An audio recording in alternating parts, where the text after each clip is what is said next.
I've been in law enforcement for 10 years, and I'm speaking to my peers, other fellow officers, people in any kind of law enforcement position.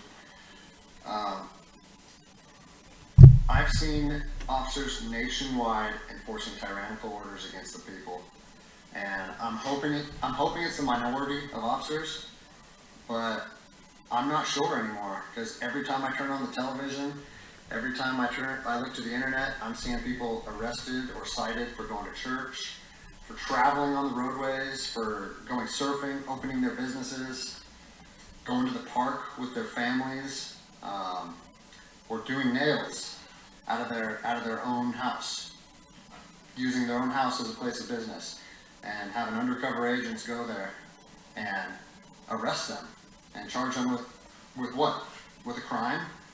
I don't know what crime people are committing by doing nails in their own house, but we're seeing this more and more and more, and we need to start looking at ourselves as officers and thinking, is what I'm doing right?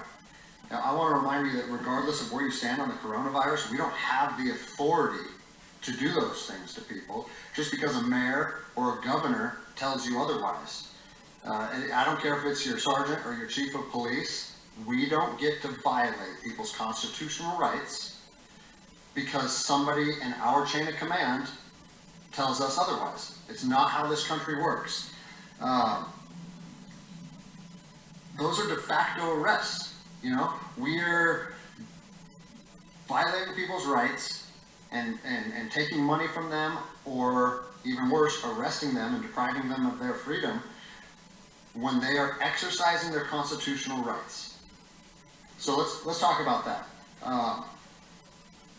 Let's read something right here off of the Declaration of Independence.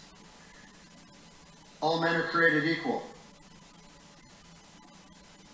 Among these, we have the right to life, liberty, and the pursuit of happiness. That to secure these rights, governments are instituted among men, deriving their power from the consent of the governed, meaning our power and any government official's power is derived from the people. Okay? We don't hold power over our citizens. It's contradictory to everything that our country stands for.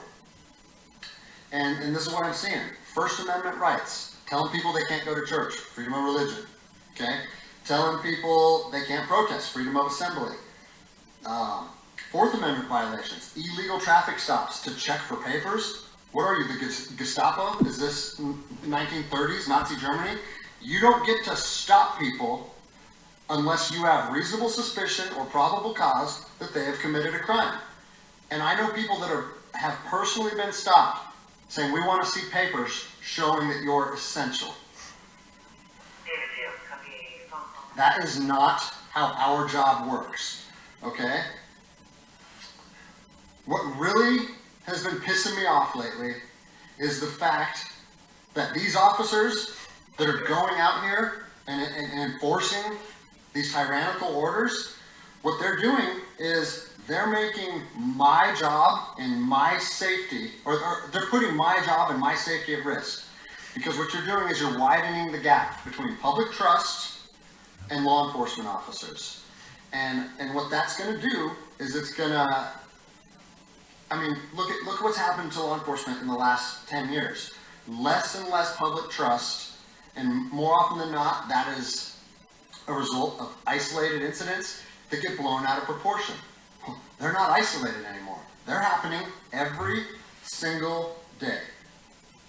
And the thing that I want you guys to realize is that our power that we hold as law enforcement officers is nothing more than a facade. It's a badge and a gun. And people, you don't realize, if you haven't lived in anarchy, if you haven't seen combat, things can be stripped from people in a heartbeat. And that's what I'm afraid of. I'm afraid that these actions are going to wake a sleeping giant, i.e. the American people, okay? They are going to be put in a position where they won't have their rights trampled anymore. And Us as law enforcement officers, we'll have our ability to enforce the law stripped from us in about 10 minutes. Okay? I think what is going to happen if this continues is we're going to see bloodshed in the streets. Okay? I don't want to see bloodshed in the streets on either side of this coin. I don't want to see fellow officers get injured or killed, and I certainly don't want to see citizens get injured or killed. And I promise you, most of you out there doing these tyrannical acts against our citizens, you're not ready for combat. You're not mentally or physically ready for combat in the first place. I promise you, you don't want to go through that, and I hope I never have to go through that again.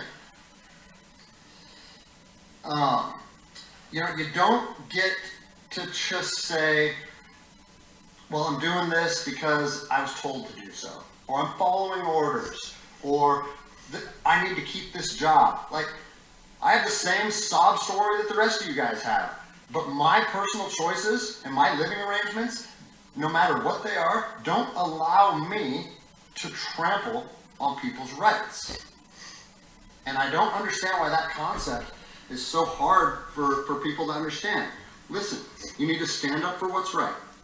You need to, if you're part of a department or an agency that is asking people, or asking their officers or their deputies to impose on people's rights and infringe on their freedoms, you need to step up and say, no, that's not me.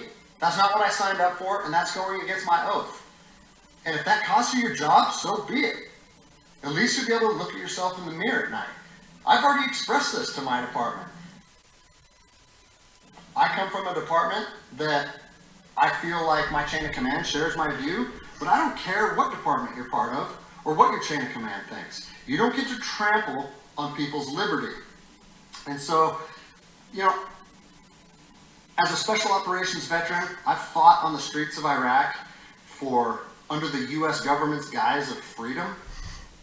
And I'm telling you what, the American people are going to you are going to wake a sleeping giant, and they are going to fight 10 times harder for their freedom on their soil than anything you've ever seen before.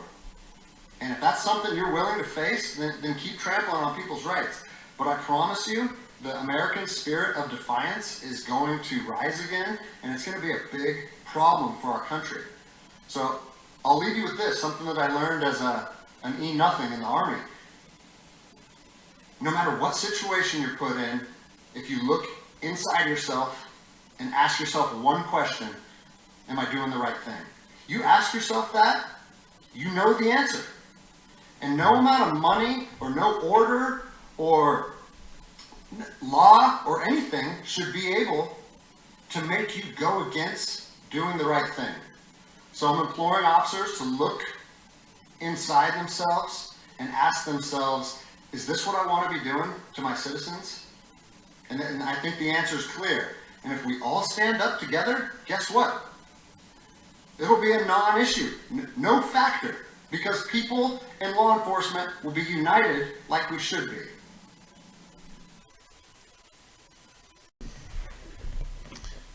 Explain to me why the media take off their mask when they think the cameras are off.